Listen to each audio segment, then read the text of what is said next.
Good evening. Well, I said last night on this show that I felt that all of this was premature, that the time to recognise the state of Palestine was not now, as the danger was it would be seen as giving something of a victory to Hamas. I also said last night that I felt that the demands that were being made on Israel were far greater than the demands that were being made on a new Palestinian state. Well, sure as eggs is eggs, a man called Bassem Naam, a senior figure in Hamas today, said victory and liberation are closer than we expected. Now, obviously, by saying that, he's giving the British government a fair degree of significance. Trump, of course, last week said that when Macron said he'd recognise the state, it was irrelevant. But, hey, this is good news for Hamas, I think. Now, Emily Damari, you'll remember, she was the British hostage that I campaigned so hard for and got released. And she said today, this does not advance peace. It risks rewarding terror. It sends a dangerous message that violence earns legitimacy. Now, I know that you viewers of this channel have very, very split views on this question. Whilst I hope that everybody who watches GB News was appalled by the mass murder, rape and torture that took place on October the 7th, I know many people are very, very worried about how Israel has behaved and the sheer number of deaths that have taken place in Gaza. But I still feel that Emily Damari is right on this. I think this is rewarding Hamas. So give me your thoughts. Are Hamas right in claiming victory? Tweet #Farage on GB News or email farage@gbnews.com. I'm joined by studio regular Kwasi Kwarteng, former MP and former Chancellor, and I'm joined for the first time on this show by Jeff Hoon, former Defence Secretary and Labour MP, long retired from politics though, Jeff. Long retired. You've joined the real world. Jeff, you've got a bit of history in this area, haven't you?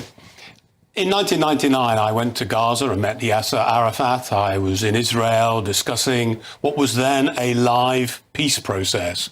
We were discussing the final stages, borders, the arrangements for Jerusalem. We were actually discussing water rights. Curiously, because of Britain's history in Palestine, we had maps showing water courses that were vital to any drawing or redrawing of boundaries. So I look at the present tragic situation with a great deal of sadness, because at that stage it seemed that a peace was at hand, that it could be achieved. Of course, that all went wrong at Camp David, and since then it's been one catastrophe after another. Because just a few years after those negotiations saw the real rise of Hamas, didn't it? It did, and I think part of that was frustration with the then Palestinian leadership, who were offered, in my opinion, a good deal at Camp David. They were certainly offered a deal. I put my own construction on the good part of it. But nevertheless, they had the opportunity there of a lasting peace. They turned it down, and necessarily the extremists then came in. And how do you view the decision by Keir Starmer yesterday? I think it's a gamble, but I understand why Britain and indeed France and other allies feel the need to change the dynamic of the situation. I recognise that they are unlikely to persuade Netanyahu to agree to what they have asked for. But there's one aspect of this which I think is really important. They refer to the West Bank, and sadly, in the tragedy of what has taken place in Gaza, not enough attention has been given to the West Bank. Without the West Bank, there can be no Palestinian state. And what we have seen in recent years is a colonisation, frankly, of the West Bank by Israeli settlers.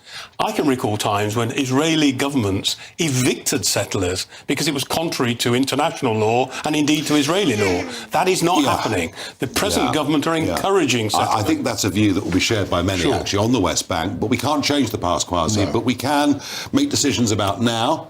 And try to look for a better future. It's very interesting that Jeff went to Gaza, because this is actually the first panel where both of us, both the panellists, have actually been there. I went there in 2010 as part of an MP delegation. And the world is very different from what it was in 2010, and certainly... But Hamas in 2010 was still the main force. Yeah, they were. What happened there was that essentially the West Bank was under Fatah, they're called, the PLA authority, and what Hamas did was essentially take over Gaza. So there's been this fundamental split over the last, I think it was 2006-7. There's been a fundamental split in the Palestinian Authority. And I have to say that when viewers say, and Emily, the hostage, said, this is a victory for Hamas, and the Hamas guy himself said the same thing, I think they're both right. And I think the worry about recognizing the Palestinian state is that essentially you're endorsing acts of terror. Now, you and I might think differently, and there are nuances and all the rest of it. But the top line is that, OK, these guys did appalling acts in 2023, October. And they've said they would do it again and again and again. There's no repentance for what they did whatsoever. Sure. And then only, barely 2 years later, not even, we're saying we're going to recognise the Palestinian state.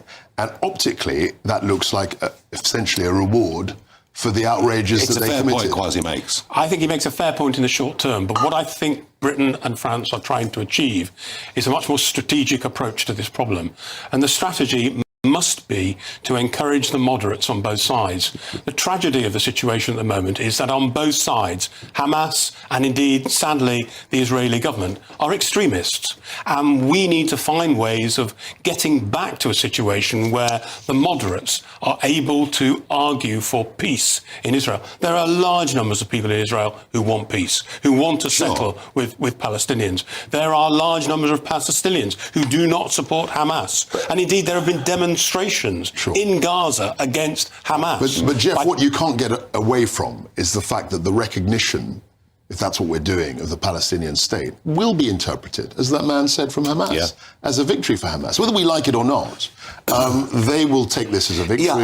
They will say that it's because of what they did that they've actually got recognition from. There's a big violence pays. There's a big violence pays. That's the issue. That's a big fundamental problem. That's certainly the short term. As I say, I think what the government is trying to do is put down a marker for the future. Netanyahu will not be there forever. No. We need to find ways in which we can once again establish a peace process. The tragedy in the Middle East is there's no process. I often compare Israel and Palestine to the Northern Ireland peace process. In the Northern Ireland, there's no end state. No unionist will agree with Sinn Féin about what they want to see as the future of Northern Ireland. But what there is a process. And that process has given us relative peace for a very long time now. But what's in the Middle East, let me finish. In the Middle East, we don't have a process. We have an end state. We all agree on a two-state solution. The reality is no process. We've got to find a process. But that can only work. Northern Ireland worked in the end because both sides said, right, OK, you give this, we'll give that, and we can argue which side gave more. But both sides accepted the premise. Hamas, there are no terms on which they accept the premise. And they haven't had actually, you made this point earlier in the segment, they haven't actually made any concessions whatsoever. No. And there's no parallel recognition on their part of the state of Israel. So what we're doing is essentially saying, OK, you can have your Palestinian state, but we're not making them, as I think we should, recognise Israel's right to exist as an imbalance. That was the thing, which I think is very could be quite dangerous. Interestingly, this debate we're having, I'm sure, has been happening in the halls of government with politicians and advisors and many, and they'll have argued the pros and cons, as we just have for the last 10 minutes. Question is, why is he doing it and why So look, my view, let's get political here. Yeah, we will. I think you've got a problem on the left in British politics. Keir Starmer, we just saw 2 weeks ago, or 10 days ago, Jeremy Corbyn and Zara Sultana launch this left party. The left party will have a very clear view on this issue.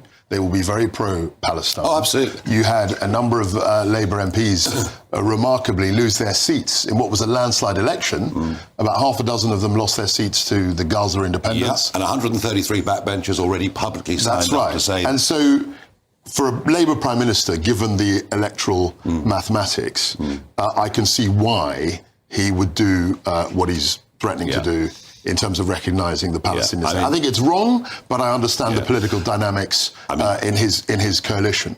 Jeff, you were there through some remarkable years of, a strong leader, a big majority, not much trouble on the left. A little bit after Iraq, perhaps, but the shape of the Labour Party and the threat from the left has changed fundamentally, hasn't it? But I think it's simplistic simply to see it in party political terms.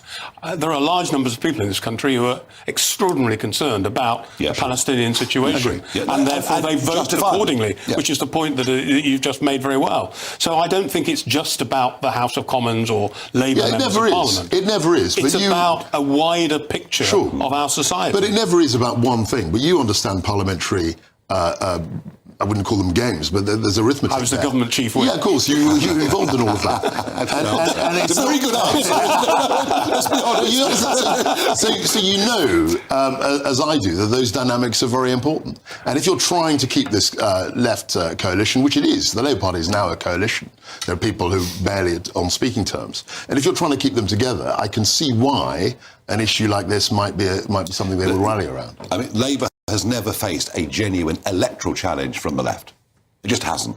But it's about to, isn't it? I don't believe that Jeremy Corbyn's party will make much progress. I think it will disappear, actually, after a fairly short space of time. I don't think there's room in a two-party system for another party of the left, and the reality is that they will not last for terribly long. There is a demographic change that's occurred. Well, and a fundamental demographic change that's occurred. And you look at these northern towns or cities, and you see certain areas with a very dense Pakistani, Kashmiri, because that's mostly what these votes are. And that is changing. I mean, the point I'm making to you is that is changing in politics. But look, even beyond that, I mean, Jeff had a phrase, he said the two-party system. The two-party system, as we know it, is dead. I mean, you and I realise this. I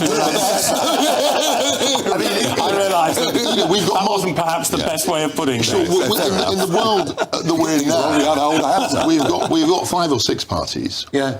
And, you know, there's no reason why Labour should have a monopoly on the left. You've already got Greens, you've got elements of the Lib Dems, you've got obviously the SNP in Scotland, all of these different parties. Kwasi, the strongest factor on the left seems to me, and you know, we talked about Northern Ireland earlier, we've now got sectarian voting in England.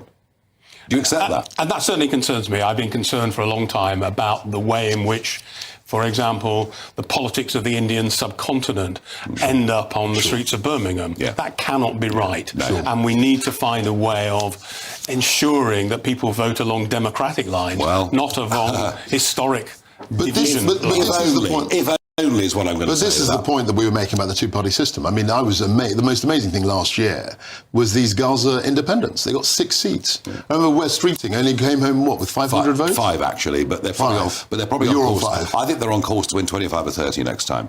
Enough.